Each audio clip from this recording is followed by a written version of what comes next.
The boy's name was Santiago. Dusk was falling as the boy arrived with his herd at an abandoned church. The roof had fallen in long ago, and an enormous sycamore had grown on the spot where the sacristy had once stood. He decided to spend the night there. He saw to it that all the sheep entered through the ruined gate, and then laid some planks across it to prevent the flock from wandering away during the night. He swept the floor with his jacket and lay down, using the book he had just finished reading as a pillow. He told himself that he would have to start reading thicker books. They lasted longer and made more comfortable pillows. It was still dark when he awoke, and looking up, he could see the stars through the half-destroyed roof. I wanted to sleep a little longer, he thought. He had had the same dream that night as a week ago, and once again he had awakened before it ended. He arose and, taking up his crook, began to awaken the sheep that still slept. He had noticed that as soon as he awoke, most of his animals also began to stir. It was as if some mysterious energy bound his life to that of the sheep, with whom he had spent the past 2 years, leading them through the countryside in search of food and water. "They're so used to me that they know my schedule," he muttered. But there were certain of them who took a bit longer to awaken. The boy prodded them one by one with his crook, calling each by name. He had always believed that the sheep were able to understand what he said, so there were times when he read them parts of his books that had made an impression on him, or when he would tell them of the loneliness or the happiness of a shepherd in the fields. Sometimes he would comment to them on the things he had seen in the villages they passed. But for the past few days, he had spoken to them about only one thing: the girl, the daughter of a merchant who lived in the village they would reach in about 4 days. He had been to the village only once, the year before. The merchant was the proprietor of a dry goods shop, and he always demanded that the sheep be sheared in his presence so that he would not be cheated. A friend had told the boy about the shop, and he had taken his sheep there. "I need to sell some wool," the boy told the merchant. The shop was busy, and the man asked the shepherd to wait until the afternoon. So the boy sat on the steps of the shop and took a book from his bag. "I didn't know shepherds knew how to read," said a girl's voice behind him. The girl was typical of the region of Andalusia, with flowing black hair and eyes that vaguely recalled the Moorish conquerors. "Well, usually I learn more from my sheep than from books," he answered. During the 2 hours that they talked, she told him she was the merchant's daughter and spoke of life in the village, where each day was like all the others. The shepherd told her of the Andalusian countryside and related the news from the other towns where he had stopped. It was a pleasant change from talking to his sheep. He went on telling stories about his travels, and her bright Moorish eyes went wide with fear and surprise. As the time passed, the boy found himself wishing that the day would never end, that her father would stay busy and keep him waiting for 3 days. He recognized that he was feeling something he had never experienced before, the desire to live in one place forever. With the girl with the raven hair, his days would never be the same again. And now it was only 4 days before he would be back in that same village. He was excited and at the same time uneasy. Maybe the girl had already forgotten him. Lots of shepherds passed through, selling their wool. "It doesn't matter," he said to his sheep. "I know other girls in other places." But in his heart, he knew that it did matter. And he knew that shepherds, like seamen and traveling salesmen, always found a town where there was someone who could make them forget the joys of carefree wandering. The day was dawning, and the shepherd urged his flock in the direction of the sun. The sheep never had to make any decisions. They were content with just food and water, and in exchange, they generously gave of their wool, their company, and once in a while their meat. "If I became a monster today," thought the boy, "and decided to kill them one by one, they would become aware only after most of the flock had been slaughtered. They trust me, and they've forgotten how to rely on their own instincts because I lead them to nourishment." The boy was surprised at his thoughts. Maybe the church with the sycamore growing from within had been haunted. It had caused him to have the same dream for a second time, and it was causing him to feel anger toward his faithful companions. He drank a bit from the wine that remained from his dinner of the night before, and he gathered his jacket closer to his body. He was grateful for the jacket's weight and warmth. The jacket had a purpose, and so did the boy. His purpose in life was to travel, and after 2 years of walking the Andalusian terrain, he knew all the cities of the region. He was planning, on this visit, to explain to the girl how it was that a simple shepherd knew how to read, that he had attended a seminary until he was 16. His parents had wanted him to become a priest, and thereby a source of pride for a simple farm family. They worked hard just to have food and water, like the sheep. He had studied Latin, Spanish, and theology, but ever since he had been a child, he had wanted to know the world, and this was much more important to him than knowing God and learning about man's sins. One afternoon, on a visit to his family, he had summoned up the courage to tell his father that he didn't want to become a priest, that he wanted to travel. "People all over the world have passed through this village, son," said his father. "They come in search of new things, but when they leave, they are basically the same people they were when they arrived. Ha!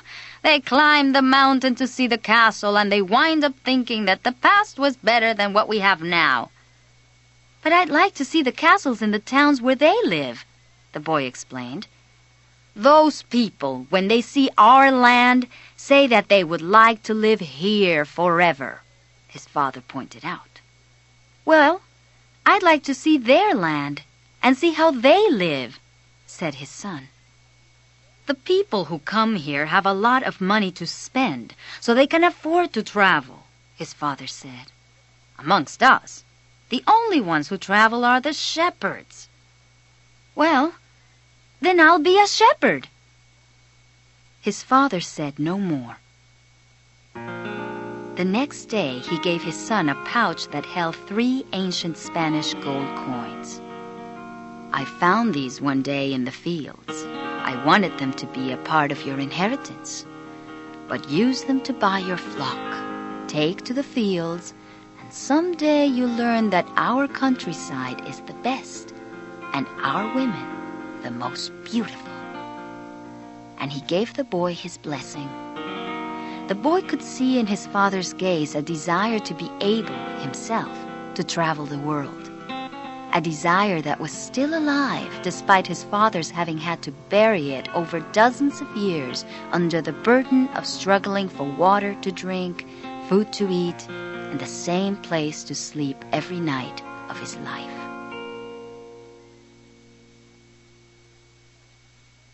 The horizon was tinged with red, and suddenly the sun appeared.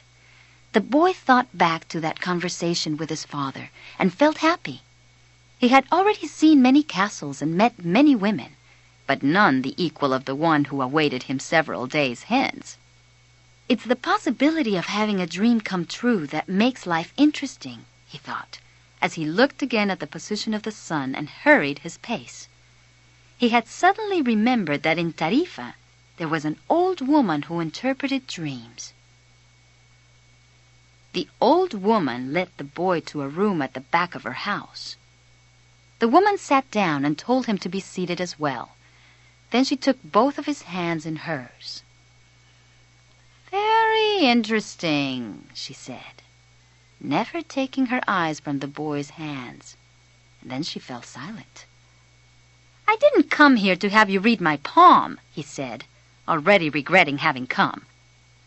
"You came so that you could learn about your dreams," said the old woman. "And dreams are the language of God. When he speaks in our language, I can interpret what he has said.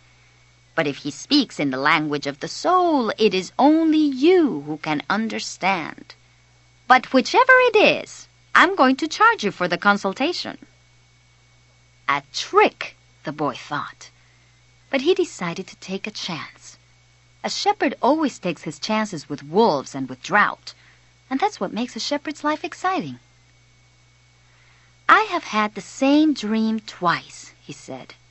I dreamed that I was in a field with my sheep when a child appeared and began to play with the animals.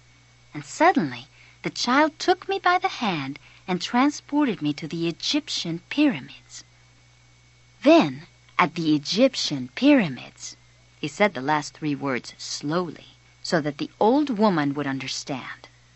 The child said to me, "If you come here, you will find a hidden treasure." But just as the child was about to show me the exact location, I woke up, both times. The woman was silent for some time. Then she again took his hands and studied them carefully. "I'm not going to charge you anything now," she said. "But I want 1/10 of the treasure if you find it." The boy laughed, out of happiness. "Well, interpret the dream," he said. "It's a dream in the language of the world.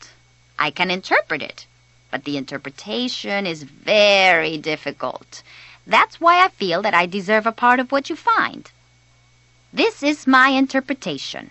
You must go to the pyramids in Egypt. I have never heard of them, but if it was a child who showed them to you, they exist. There you will find a treasure that will make you a rich man." The boy was surprised, and then irritated. He didn't need to seek out the old woman for this. But then he remembered that he wasn't going to have to pay anything. "I didn't need to waste my time just for this," he said. "I told you that your dream was a difficult one. It's the simple things in life that are the most extraordinary. Only wise men are able to understand them. And since I am not wise, I have had to learn other arts, such as the reading of palms." "Well, how am I going to get to Egypt?" "I only interpret dreams. I don't know how to turn them into reality." "And what if I never get to Egypt?" "Then I don't get paid." It wouldn't be the first time." And the woman told the boy to leave, saying she had already wasted too much time with him. So the boy was disappointed. He decided that he would never again believe in dreams. He went to the market for something to eat. He traded his book for one that was thicker and found a bench in the plaza where he could sample the new wine he had bought. The day was hot and the wine was refreshing. His sheep were at the gates of the city in a stable that belonged to a friend. He decided to wait until the sun had sunk a bit lower in the sky before following his flock back through the fields. 3 days from now, he would be with a merchant's daughter. He started to read the book he had bought. On the very first page, it described a burial ceremony, and the names of the people involved were very difficult to pronounce. If he ever wrote a book, he thought, he would present one person at a time so that the reader wouldn't have to worry about memorizing a lot of names. When he was finally able to concentrate on what he was reading, he liked the book better. The burial was on a snowy day, and he welcomed the feeling of being cold. As he read on, an old man sat down at his side and tried to strike up a conversation. "What are they doing?" the old man asked, pointing at the people in the plaza. "Working," the boy answered dryly, making it look as if he wanted to concentrate on his reading. But the old man persisted in his attempt to strike up a conversation. He said that he was tired and thirsty and asked if he might have a sip of the boy's wine. The boy offered his bottle, hoping that the old man would leave him alone. But the old man wanted to talk, and he asked the boy what book he was reading. The boy was tempted to be rude and move to another bench, but his father had taught him to be respectful of the elderly. So he held out the book to the man for 2 reasons. First, that he himself wasn't sure how to pronounce the title, and second, that if the old man didn't know how to read, he would probably feel ashamed and decide of his own accord to change benches. Said the old man, looking at all sides of the book as if it were some strange object. "This is an important book, but it's really irritating." The boy was shocked. The old man knew how to read and had already read the book. And if the book was irritating, as the old man had said, the boy still had time to change it for another. "It's a book that says the same thing almost all the other books in the world say," continued the old man. "It describes people's inability to choose their own destinies, and it ends up saying that everyone believes the world's greatest lie." "What's the world's greatest lie?" the boy asked, completely surprised. "It's this: that at a certain point in our lives, we lose control of what's happening to us, and our lives become controlled by fate. That's the world's greatest lie." "That's never happened to me," the boy said. "They wanted me to be a priest, but I decided to become a shepherd." "Much better," said the old man, "because you really like to travel." "He knew what I was thinking," the boy said to himself. The boy noticed that the man's clothing was strange. He looked like an Arab, which was not unusual in those parts. Africa was only a few hours from Tarifa. One had only to cross the narrow straits by boat. "Where are you from?" the boy asked. "From many places." "No one can be from many places," the boy said. "I'm a shepherd, and I have been to many places, but I come from only one place, from a city near an ancient castle. That's where I was born." "Well, then, we could say that I was born in Salem." The boy didn't know where Salem was, but he didn't want to ask, fearing that he would appear ignorant. "So, what is Salem like?" he asked, trying to get some sort of clue. "It's like it always has been." No clue yet. "And what do you do in Salem?" he insisted. "What do I do in Salem?" The old man laughed. "Well, I'm the king of Salem." People say strange things, the boy thought. Sometimes they say things that are so strange that you don't know how to continue the conversation. "My name is Melchizedek," said the old man. "How many sheep do you have?" "Enough," said the boy. He could see that the old man wanted to know more about his life. "Well, then, we've got a problem. I can't help you if you feel you've got enough sheep." The boy was getting irritated. He wasn't asking for help. It was the old man who had asked for a drink of his wine and had started the conversation. "Give me my book," the boy said. "I have to go and gather my sheep and get going." "Give me 1/10 of your sheep," said the old man, "and I'll tell you how to find the hidden treasure." The boy remembered his dream, and suddenly everything was clear to him. The old woman hadn't charged him anything, but the old man, maybe he was her husband, was going to find a way to get much more money in exchange for information about something that didn't even exist. The old man was probably a gypsy, too. But before the boy could say anything, the old man leaned over, picked up a stick, and began to write in the sand of the plaza. Something bright reflected from the old man's chest with such intensity that the boy was momentarily blinded. With a movement that was too quick for someone his age, the man covered whatever it was with his cape. When his vision returned to normal, the boy was able to read what the old man had written in the sand. There, in the sand of the plaza of that small city, the boy read the names of his father and his mother and the name of the seminary he had attended. He read the name of the merchant's daughter, which he hadn't even known, and he read things he had never told anyone. What was going on? "Are you really the king of Salem?" the boy asked, awed and embarrassed. Why would a king be talking with a shepherd? "For several reasons. But let us say that the most important is that you have succeeded in discovering your destiny." The boy didn't know what a person's destiny was. It's what you have always wanted to accomplish. Everyone, when they are young, knows what their destiny is. At that point in their lives, everything is clear and everything is possible. They are not afraid to dream and to yearn for everything they would like to see happen to them in their lives. But as time passes, a mysterious force begins to convince them that it will be impossible for them to realize their destiny. It's a force that appears to be negative, but actually shows you how to realize your destiny. It prepares your spirit and your will because there is one great truth on this planet. Whoever you are, or whatever it is that you do, when you really want something, it's because that desire originated in the soul of the universe. It's your mission on Earth. Even when all you want to do is travel?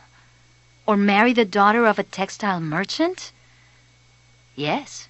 Or even search for treasure. The soul of the world is nourished by people's happiness, and also by unhappiness, envy, and jealousy. To realize one's destiny is a person's only real obligation. All things are one. And when you want something, all the universe conspires in helping you to achieve it. "Why do you tend a flock of sheep?" he asked. "Because I like to travel." The old man pointed to a baker standing in his shop window at one corner of the plaza. When he was a child, that man wanted to travel too. But he decided first to buy his bakery and put some money aside. "He should have decided to become a shepherd," the boy said. "Well, he thought about that," the old man said. "But bakers are more important people than shepherds. Bakers have homes, while shepherds sleep out in the open. Parents would rather see their children marry bakers than shepherds." The boy felt a pang in his heart, thinking about the merchant's daughter. There was surely a baker in her town. The old man continued, "In the long run, what people think about shepherds and bakers becomes more important for them than their own destinies." The old man leafed through the book and fell to reading a page he came to. The boy waited, and then interrupted the old man just as he himself had been interrupted. "Why are you telling me all this?" "Because you are trying to realize your destiny, and you are at the point where you're about to give it all up." "And that's when you always appear on the scene?" "Not always in this way, but I always appear in one form or another. Sometimes I appear in the form of a solution or a good idea. At other times, at a crucial moment, I make it easier for things to happen. There are other things I do too, but most of the time people don't realize I've done them."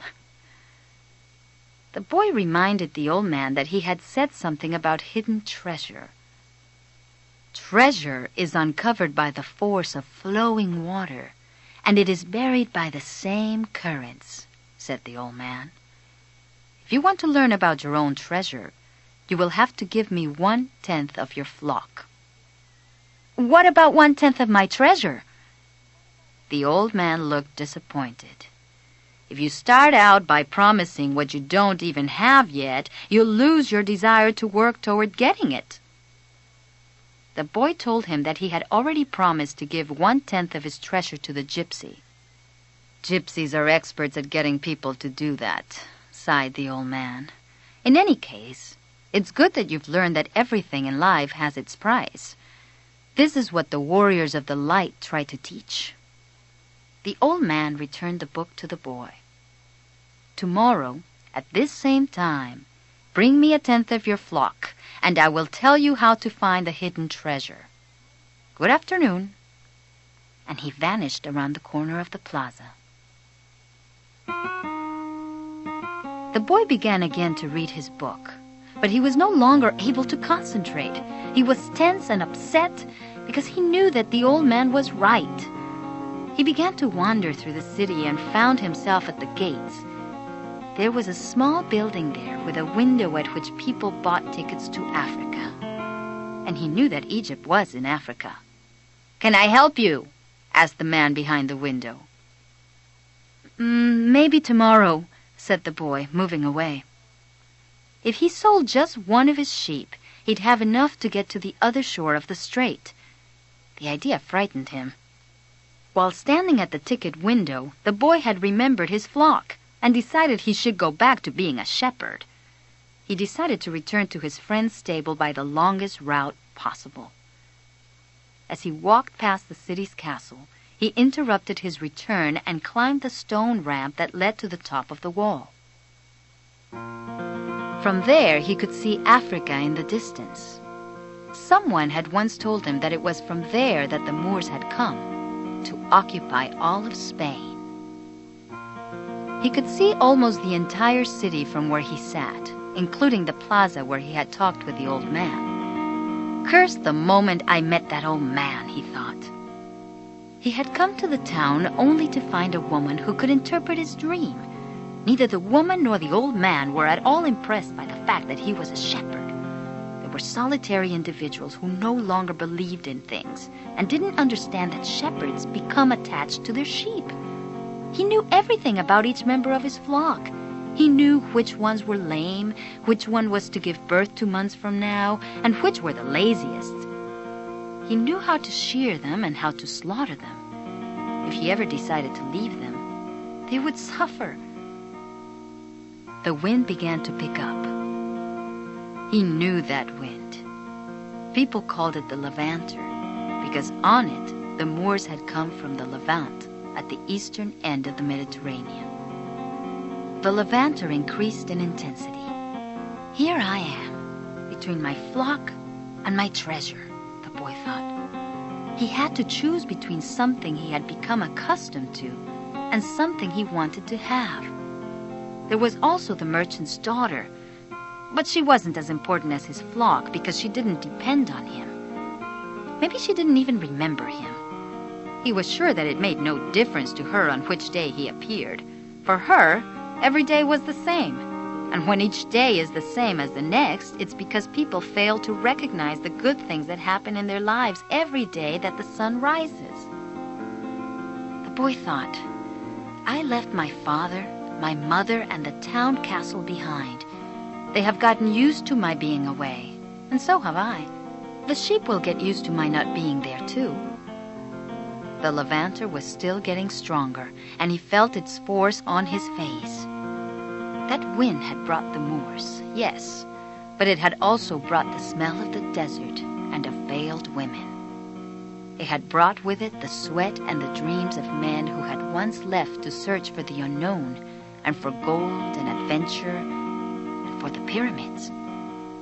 The boy felt jealous of the freedom of the wind and saw that he could have the same freedom. There was nothing to hold him back except himself. The sheep, the merchant's daughter, and the fields of Andalusia were only steps along the way to his destiny.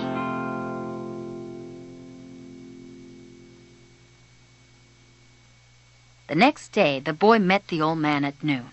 He brought 6 sheep with him. I'm surprised, the boy said. My friend bought all the other sheep immediately. He said that he had always dreamed of being a shepherd and that it was a good omen. That's the way it always is, said the old man. It's called the principle of favorability. When you play cards the first time, you're almost sure to win. Beginner's luck. Why is that? Because there is a force that wants you to realize your destiny. It whets your appetite with a taste of success.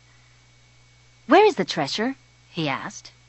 It's in Egypt, near the pyramids. The boy was startled. The old woman had said the same thing, but she hadn't charged him anything. In order to find the treasure, you will have to follow the omens. God has prepared a path for everyone to follow. You just have to read the omens that He has left for you. Before the boy could reply, a butterfly appeared and fluttered between him and the old man. He remembered something his grandfather had once told him, that butterflies were a good omen, like crickets and expectations, like lizards and 4-leaf clovers. That's right, said the old man, able to read the boy's thoughts. Just as your grandfather taught you. These are good omens. The old man opened his cape, and the boy was struck by what he saw. The old man wore a breastplate of heavy gold covered with precious stones. The boy recalled the brilliance he had noticed on the previous day. He really was a king. He must be disguised to avoid encounters with thieves. "Take these," said the old man, holding out a white stone and a black stone that had been embedded at the center of the breastplate. "They are called Urim and Thummim. The black signifies yes, and the white, no. When you are unable to read the omens, they will help you to do so. Always ask an objective question. But if you can, try to make your own decisions. The treasure is at the pyramids." That you already knew. But I had to insist on the payment of 6 sheep because I helped you to make your decision. The boy put the stones in his pouch. From then on, he would make his own decisions. "Don't forget that everything you deal with is only one thing and nothing else. And don't forget the language of omens.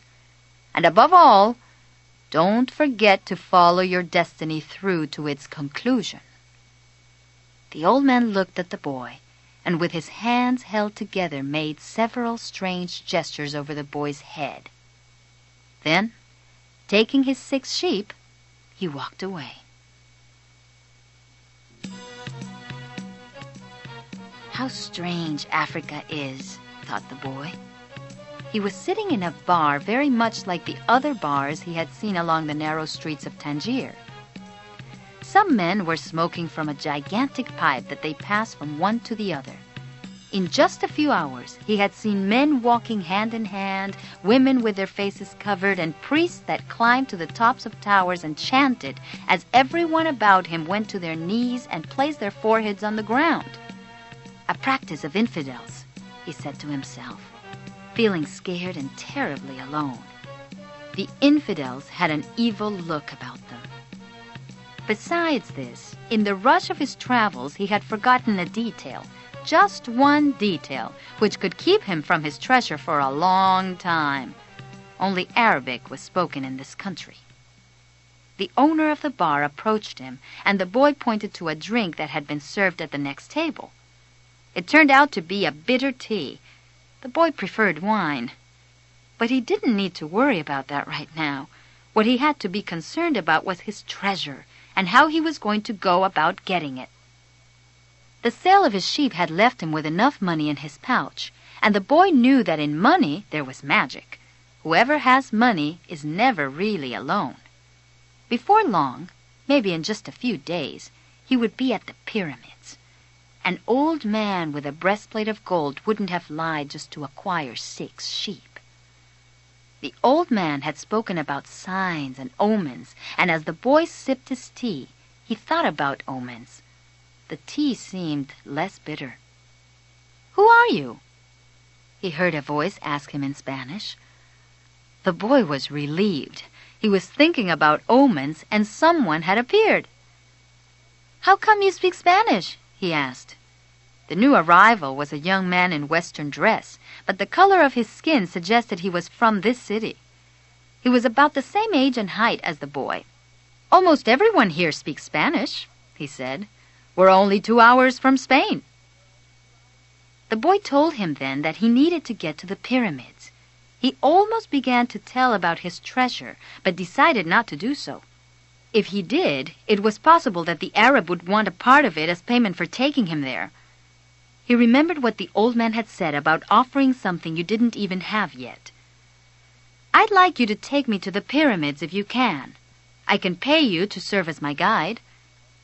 "Do you have any idea how to get there?" the newcomer asked. The boy noticed that the owner of the bar stood nearby, listening attentively to their conversation. He felt uneasy at the man's presence, but he had found a guide and didn't want to miss out on an opportunity. "You have to cross the entire Sahara Desert," said the young man, "and to do that you need money. I need to know whether you have enough." The boy thought it a strange question, But he trusted in the old man who had said that when you really want something, the universe always conspires in your favor. He took his money from his pouch and showed it to the young man. The owner of the bar came over and looked as well. The two men exchanged some words in Arabic, and the bar owner seemed irritated. "Let's get out of here," said the new arrival. "He wants us to leave." The boy was relieved. He got up to pay the bill, but the owner grabbed him and began to speak to him in an angry stream of words. The boy was strong and wanted to retaliate, but he was in a foreign country. His new friend pushed the owner aside and pulled the boy outside with him. "He wanted your money," he said. "Tangier is not like the rest of Africa. This is a port, and every port has its thieves." The boy trusted his new friend. He had helped him out in a dangerous situation. He took out his money and counted it. "We could get to the pyramids by tomorrow," said the other, taking the money. "But I have to buy 2 camels." They walked together through the narrow streets of Tangier. Everywhere there were stalls with items for sale. They reached the center of a large plaza where the market was held.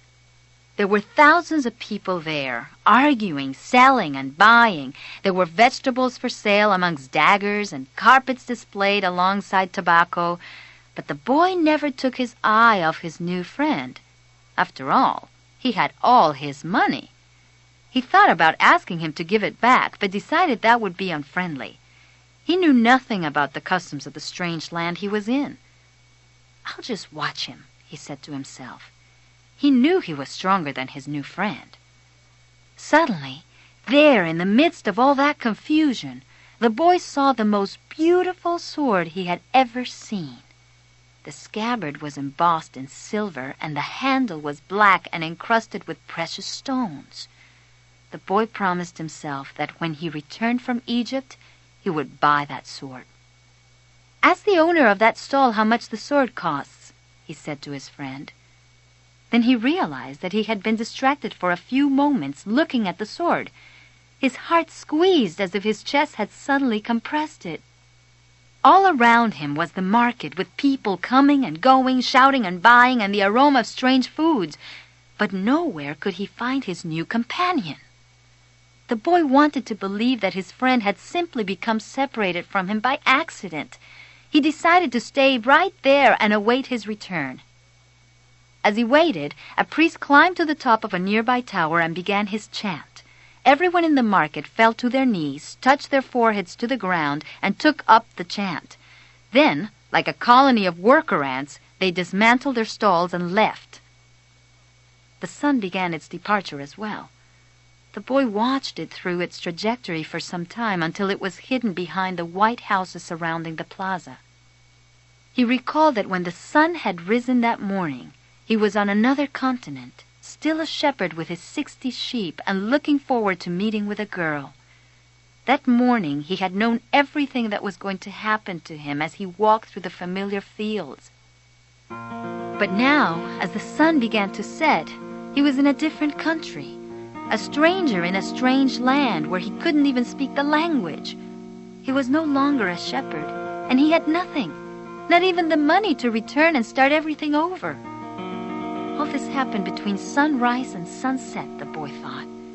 He was feeling sorry for himself and lamenting the fact that his life could have changed so suddenly and drastically. He was so ashamed that he wanted to cry. He had never even wept in front of his own sheep.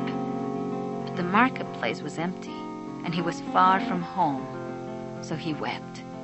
He wept because God was unfair, and because this was the way God repaid those who believed in their dreams. He thought, when I had my sheep, I was happy, and I made those around me happy. People saw me coming and welcomed me, but now I'm sad and alone. I'm going to become bitter and distrustful of people because one person betrayed me. I'm going to hate those who have found their treasure because I never found mine. And I'm going to hold on to what little I have because I'm too insignificant to conquer the world. He opened his pouch to see what was left of his possessions. Maybe there was a bit left of the sandwich he had eaten on the ship. But all he found was the heavy book, his jacket, and the 2 stones the old man had given him. As he looked at the stones, he felt relieved for some reason. He had exchanged 6 sheep for 2 precious stones that had been taken from a gold breastplate. He could sell the stones and buy a return ticket. But this time I'll be smarter, the boy thought, removing them from the pouch so he could put them in his pocket. This was a port town, and the only truthful thing his friend had told him was that port towns are full of thieves. Now he understood why the owner of the bar had been so upset. He was trying to tell him not to trust that man. I'm like everyone else, he thought. I see the world in terms of what I would like to see happen, not what actually does. He ran his fingers slowly over the stones, sensing their temperature and feeling their surfaces. They were his treasure. Just handling them made him feel better. They reminded him of the old man. When you want something, all the universe conspires in helping you to achieve it, he had said.